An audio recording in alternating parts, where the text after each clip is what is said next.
Bonjour les artistes, j'espère que vous allez bien, très content de vous retrouver pour cette nouvelle vidéo. Aujourd'hui, vidéo réaction TikTok, cette fois axée sur les techniques de peinture. Je vais essayer de vous donner mon avis et ce que je peux savoir sur les différentes techniques que je vais voir ici pour que vous puissiez vous-même expérimenter les différentes choses qu'on va voir aujourd'hui. Donc, première vidéo, on est sur du pouring. Alors, le pouring, c'est toujours quelque chose... beaucoup de débutants commencent par le pouring. Pourquoi ? Parce que ça donne l'impression que c'est facile, que c'est très simple.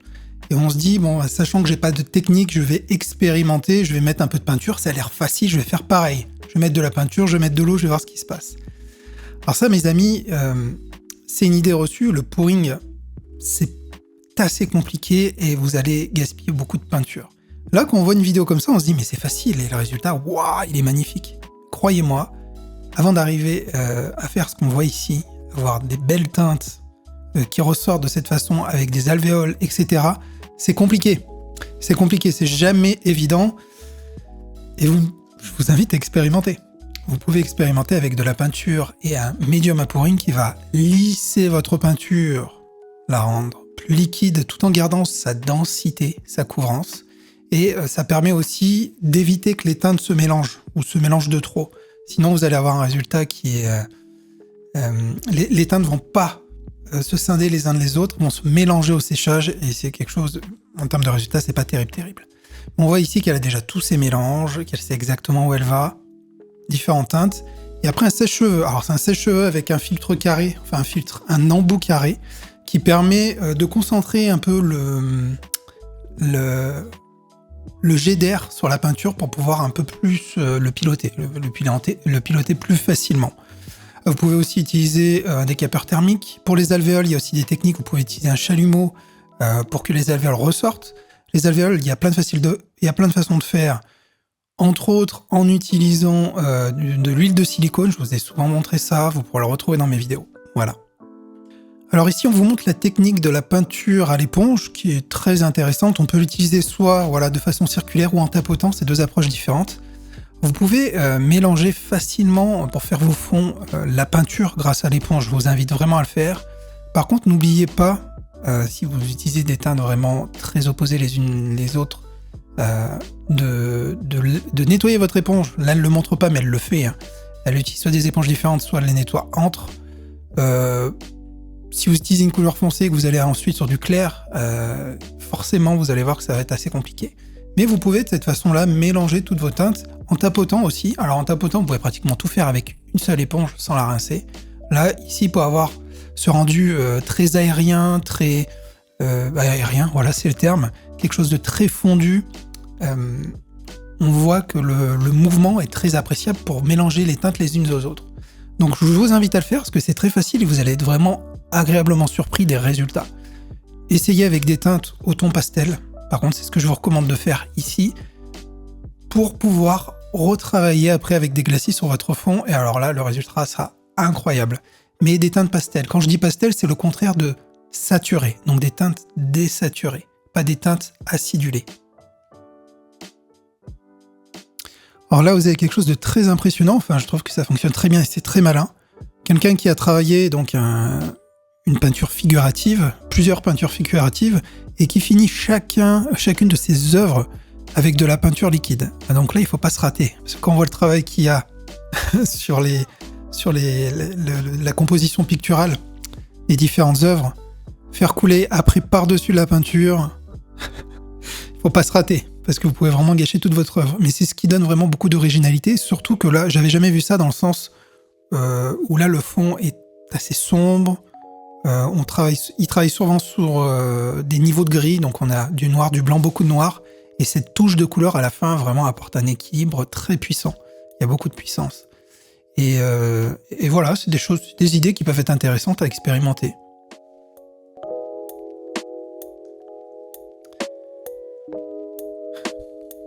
Alors là, voilà, mes amis, une fois de plus, du pouring. C'est pour ça que j'appelle souvent ça un travail de chimiste. Regardez toute la peinture qu'il faut, tous les mélanges, dans chaque verre il y a un mélange spécifique avec les bonnes quantités d'eau, de médium à peindre et éventuellement de floétrol ou de silicone, des choses pour faire différents effets. Mais on met tout au centre, puis voilà, on tire un peu, on regarde ce qui se passe, et puis après, hop, on croise les doigts en se disant bon, je vais attendre le séchage pendant quelques heures, on verra ce qui va se passer. C'est dommage parce que... Enfin, c'est dommage. Non, je ne veux pas dire que c'est dommage, il y en a qui font des choses magnifiques, mais vous allez voir que la quantité de peinture que ça demande, et généralement, le rendu, il est très aléatoire, donc on est souvent déçus. Sauf qu'on nous vend des choses magnifiques, donc quand on les voit, on se dit « Waouh, ça a l'air facile, je vais faire pareil ». Et c'est ce qui décourage beaucoup de peintres, c'est cette approche-là, l'approche du pouring, parce que beaucoup n'y arrivent pas à retomber sur leurs pattes, ce que je peux comprendre, ce caractère aléatoire. Il est bien trop complexe à gérer et c'est dommage. C'est dommage.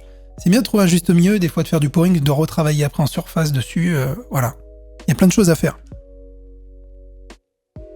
Oh, ça c'est encore le pouring. Ah, ça c'est peinture de Golden, peinture liquide, la peinture fluide. Bleu de Prusse, un de mes bleus préférés, qui est assez incroyable. Donc voilà, on avait vu ce tableau, cet artiste dans de mes précédentes vidéos. Donc là, ce qui est bien, c'est qu'on voit les peintures qu'elle utilise, donc les excellentes peintures Golden. Là, c'est la gamme fluide de Golden, qui garde vraiment beaucoup d'opacité. On voit que la peinture est déjà liquide par défaut. Elle va la rediluer juste avec de l'eau. Et on voit que la peinture garde beaucoup de couvrant. Enfin, est transparente, assez transparente parce qu'elle l'a diluée. Mais on voit que la concentration pigmentaire est assez incroyable. Regardez-moi ces bleus, ces turquoises. Le bleu de Prusse, alors voilà, là, elle a mis du bleu de Prusse. Je vous recommande ce bleu qui est incroyable. Moi, j'adore l'utiliser en ce moment. Mais une bonne idée. Et je recommande vraiment ces peintures de Golden. Alors à chaque fois, on se dit, bon, c'est un peu cher Golden, mais quand vous voyez le nombre d'œuvres que vous allez pouvoir faire avec un tube, vous voyez là la quantité de peinture qu'elle a mis. Et quelques gouttes de peinture qu'elle a mis dans son verre, qu'elle a dilué avec de l'eau. Avec 3 verres, elle fait toute son œuvre. Voilà. Je pense que c'est une idée expérimentée. Bon, en attendant de voir la suite, mes amis, si vous n'êtes pas encore abonnés, abonnez-vous. Je vais faire plein de vidéos du genre. Je suis Anthony Chambaud, artiste peintre. Je partage avec vous mes petits conseils, soit via des vidéos comme ça, ou plus concrètement, là, on est dans mon atelier. Quand je suis sur mon plan de travail, je vous montre quelques techniques. Voilà, n'hésitez pas à vous abonner, bien sûr c'est important pour recevoir les prochaines vidéos. Et puis le petit pouce levé, si ça vous plaît, n'oubliez pas. Alors, pendant que je parle, qu'est-ce qui se passe? Là on est sur quelqu'un qui déstructure beaucoup les choses, qui va vraiment à l'instinct. C'est une qualité. C'est pas évident d'y aller à l'instinct et de se faire confiance comme ça, croyez-moi. Bon, j'aime pas le résultat par contre, je préfère être honnête. Je trouve que ça pourrait être plus abouti en termes d'équilibre. Pour moi, il manque des choses. Mais je pense qu'il a tout misé du coup sur son instinct et... Après, je juge pas, S'il a trouvé son style comme ça et que ça plaît, tant mieux. On voit par rapport à toutes les œuvres qu'il y a dans son atelier que le noir et le blanc, il peint exclusivement en noir et blanc. Je continue. Bon, encore. Ça ne doit... Non, ce n'est pas le même. Vous voyez, je reviens encore une fois de plus sur ce que je vous dis souvent. Déstructurez vos fonds. Allez-y un peu intuitivement sur vos fonds et après, travaillez petit à petit à apporter du détail. Jusqu'au degré de détail que vous voudrez apporter. Certains ne s'attardent pas au degré de détail. Font le fond de façon un peu intuitive et puis laissent sécher et passent déjà à autre chose. Là, on voit quand même donc il y a une réflexion, qu'il y a plusieurs couches, il y a du séchage. L'artiste revient dessus, va remettre des couleurs, etc. Vous voyez l'importance de ce fond déstructuré. Pareil, bon, j'aime pas, c'est les couleurs, mais l'idée est sympa. On voit que le fond très déstructuré apporte de la matière, apporte de la donnée sur la lecture de l'œuvre. On voit qu'il y a beaucoup d'éléments à analyser. Et petit à petit, par-dessus ce fond un peu diffus, un peu chargé, il va venir créer d'autres couches qui cette fois seront colorées. Et c'est sympa, pourquoi pas.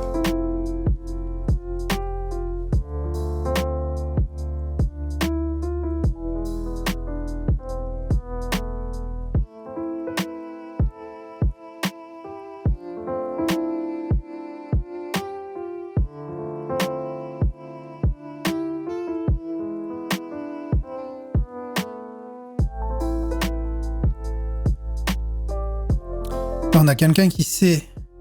Enfin, l'artiste sait où elle va, dans le sens où elle a fait un travail préparatoire, elle a ses zones définies, donc une sorte de croquis avec ce travail préparatoire qui fait qu'elle va savoir exactement quelle zone elle remplit, avec telle et telle couleur. C'est une approche aussi différente, mais qui permet de créer un cap et de savoir exactement où on va. C'est pareil, alors désolé, je suis encore pas très fan. Je trouve que ça pourrait mériter d'aller plus loin.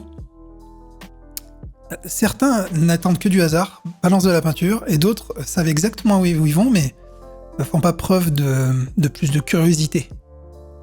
Par exemple, elle aurait pu se dire, si j'allais un peu plus loin, un petit glacis, encore une petite couche, quelques projections, quelque chose. Voilà. Alors là aussi, je trouve que la peinture mériterait d'être un peu fluidifiée, un peu de dilution, parce que là, on voit vraiment les traces du pinceau. Alors, vu les médiums qu'elle utilise, c'est peut-être volontaire, mais je suis pas convaincu. Bref, je continue.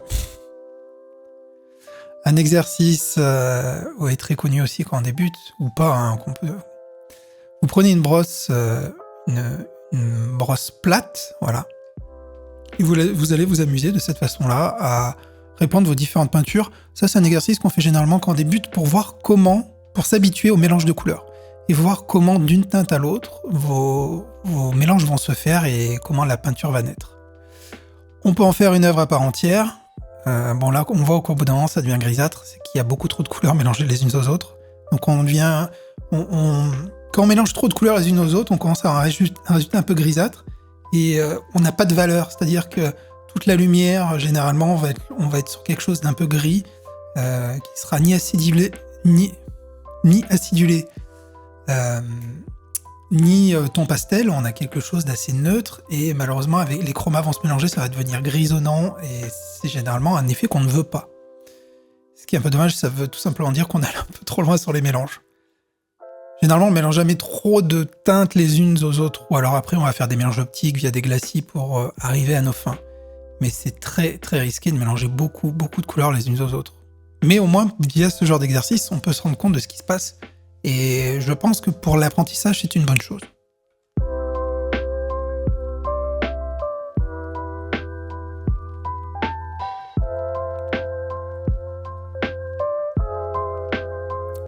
Donc là, ça ressemble à du modeling paste. Modeling paste, je vous le redis, médium de haute densité pour faire de la structure.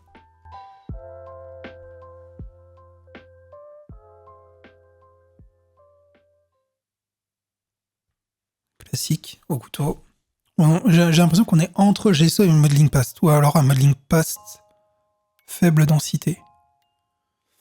On est sur les techniques de tout à l'heure, hein, c'est-à-dire qu'une fois que ce terrain est créé, on peut s'amuser avec les bonnes peintures à aller diluer à outrance, ce qui fait que on donne vraiment confiance à la structure. La peinture va venir s'écouler dans les structures comme si c'était de la pierre, va venir remplir le centre, les différents trous, je sais pas comment on peut dire, les cavités, et va laisser en surface un peu les bordures, Je suis désolé, j'ai pas les termes, mais vous voyez ce que je veux dire. Là, le résultat est parlant. Alors, j'aimerais bien savoir ce qu'elle utilise comme modeling paste, parce qu'un modeling paste aussi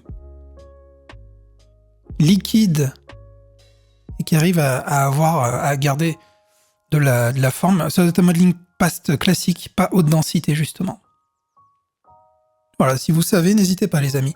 Mais vu que c'est l'artiste de tout à l'heure qui travaille avec de la peinture golden, je mets mon billet sur le fait que c'est un modeling paste golden. Quoique ça ressemble pas au pot de golden. À vous de me dire, je sais qu'il y a des experts. Ah, on voit presque le pot là. Dommage. Ouf. Ça met beaucoup de peinture. Oh là là. Alors là, c'est un travail en verticalité, mes amis, qui est très bien quand vous n'avez pas trop d'idées. Vous pouvez travailler en verticalité avec des pinceaux vers le haut, vers le bas. Ça vous enlève le souci de composition. Enfin, vous allez me dire, mais pourquoi ? Oula, je vais commenter après la suite, mais...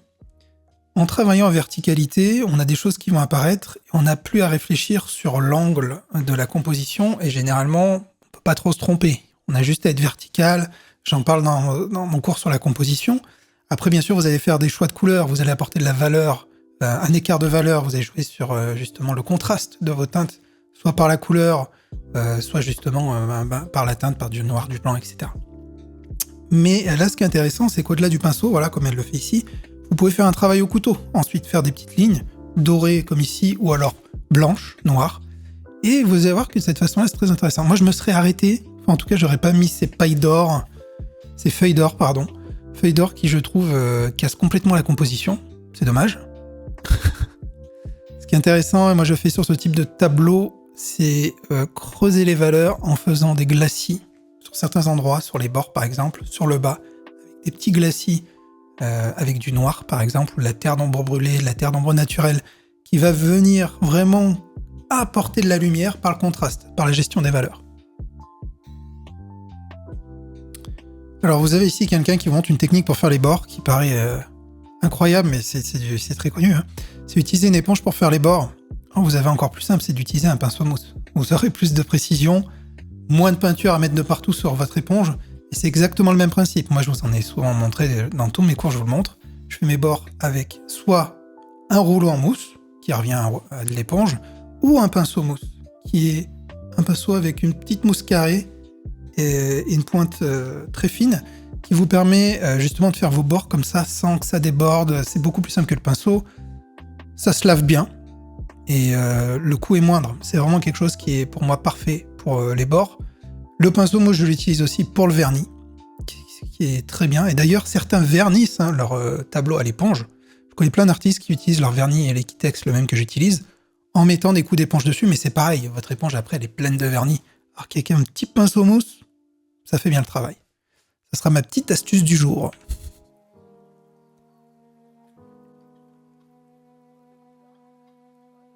Waouh, ça fait beaucoup de peinture.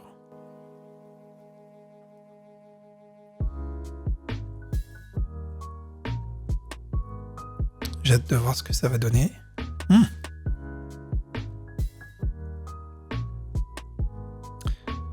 Mes amis, ils avaient quand même beaucoup de peinture sur un petit châssis comme ça. Mais pourquoi pas? Et surtout que, bon, je vais être honnête, en séchant tout ça, ça va...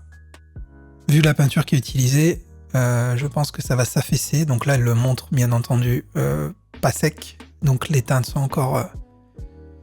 Ouais, donc on est sur un tube de Liquitex. Alors après... Comment dire? En peinture, la plupart des marques, enfin la plupart de vos peintures en acrylique, je dis bien en acrylique, vont un peu foncer, vont un peu se ternir et un peu foncer quand elles vont sécher. Sauf pour les très bonnes marques de peinture ou les peintures effectivement golden. Par exemple, bon bah ça va pas bouger en séchant, bien entendu, on est sur des peintures extra fines et en général toutes les peintures extra fines sont de très très bonne qualité. Mais il faut savoir que pour les autres, en fonction de comment elles sont utilisées, il faut essayer d'anticiper parce qu'effectivement ça va un peu changer. Et là, le résultat qu'on a, il est clairement pas sec. En séchant, le résultat ne sera pas du tout le même, ça j'en suis convaincu. C'est un exercice qui est intéressant à faire dans le sens où on voit que l'artiste a respecté l'ordre chromatique, donc c'est pour ça que c'est agréable pour l'œil. Donc on voit bien l'ordre chromatique, si vous prenez un cercle chromatique ou si vous regardez un arc-en-ciel, c'est cet ordre-là. Cet ordre-là, d'ailleurs, vous devez le connaître. Attention, c'est extrêmement important. Mélangez vos peintures primaires, vos trois couleurs primaires pour avoir les secondaires et après les tertiaires, pardon. Et avec toutes ces couleurs, vous aurez les couleurs de l'arc-en-ciel ou votre cercle chromatique qu'il faut au bout d'un moment connaître bien entendu par cœur pour pouvoir anticiper les mélanges que l'on peut faire. Ça, c'est vraiment la base de la base. Donc ce type d'exercice est pas mal pour ça. Alors, qu'est-ce que c'est? Ouh là là là.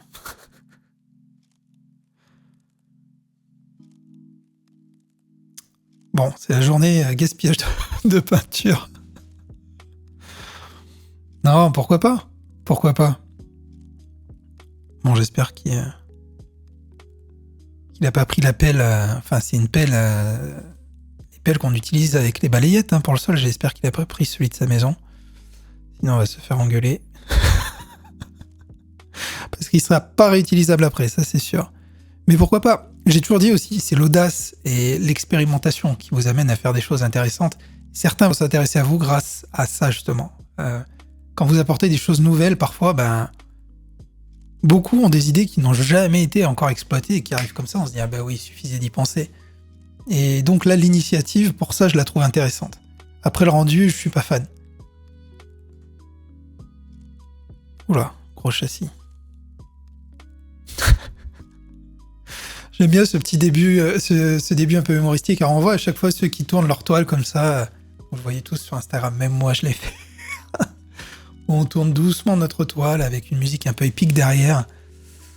Et là, je pense qu'il a joué de ça. Il tourne un peu son châssis et il commence à tomber avec. Ça me fait beaucoup penser à Julien Durix. Julien Durix, j'ai déjà eu l'occasion d'échanger avec lui pour un de mes ouvrages. Il avait il avait travaillé sur une partie, il avait apporté son témoignage, ça m'avait beaucoup touché d'ailleurs. Un artiste qui a beaucoup de renommée, artiste français. Hein. Vous avez forcément vu ses œuvres comme ça, avec beaucoup de couleurs qui coulent, et des personnages comme la Panthère Rose, comme Picsou, comme... Voilà, vous avez dû en voir plein. Et il fait beaucoup de vidéos justement comme ça, on voit son œuvre. Et là, on voit que c'est clairement inspiré. Alors Julien Durix a vraiment influencé ces 10 dernières années beaucoup d'artistes. Je vous invite à aller voir si vous ne connaissez pas, mais vous allez tout de suite faire « Ah oui, vous avez forcément vu une de ses œuvres quelque part ». Il fait aussi des tirages de ses œuvres. Et je sais qu'ils vont énormément de tirages, j'en vois partout, même autour de moi. Ouais. Pas convaincu pour l'instant, et j'adore être surpris.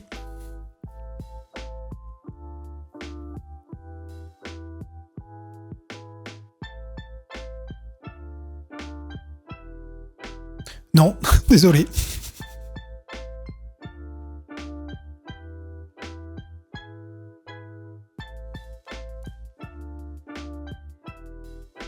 Donc pour finir... Ah. Là, on est sur quelqu'un qui maîtrise très bien son sujet.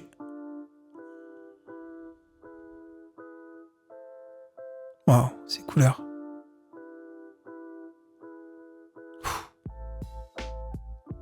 Ah, c'est magnifique. Là, on a quelqu'un qui a beaucoup de compétences, hein, qui est jeune pourtant.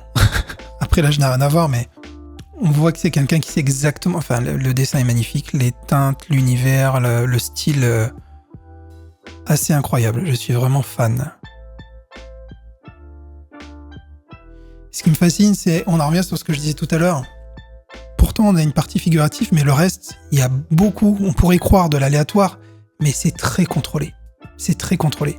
L'artiste sait exactement où il va. Vous voyez le fond? Le fond, par contre, ce côté aléatoire sur le fond où... je mets un peu de couleur n'importe comment, je laisse sécher, et après, par contre, allez, là, je commence à dessiner, je m'applique. Des glacis très fins, très fins, pour laisser vraiment le visage apparaître, et puis encore des couleurs. On a mi-chemin, justement, entre un fond, un contexte très abstrait, et pourtant, ce visage qui vient s'imposer au milieu, wow, je trouve ça incroyable. Je pourrais regarder cette vidéo des heures.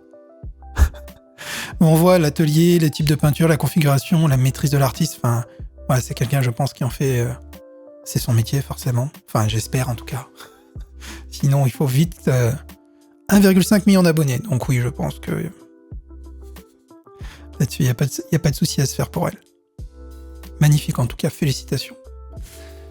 Les artistes, j'espère que vous aurez aimé cette vidéo. Moi, j'adore découvrir des choses comme ça avec vous. Alors, je triche pas, hein, c'est des vidéos, je laisse tourner... Je tape un mot-clé sur TikTok, art ou peinture acrylique ou technique.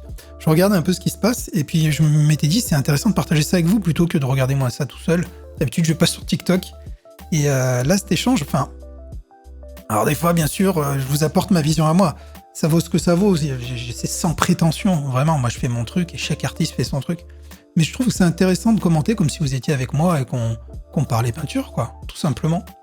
Dites-le moi bien en commentaire si ça vous plaît, et je continuerai avec grand plaisir, j'ai plein d'idées à ce sujet-là. Voilà, n'oubliez pas le petit pouce levé, de vous abonner, de partager cette vidéo autour de vous, bien sûr, si vous l'avez appréciée. Et puis moi, je vous dis à très bientôt les amis, pour une autre vidéo. Ciao, ciao. Je vais m'en mettre à mes pinceaux, parce que là, voilà, il est temps que je peigne un peu. Allez, au revoir.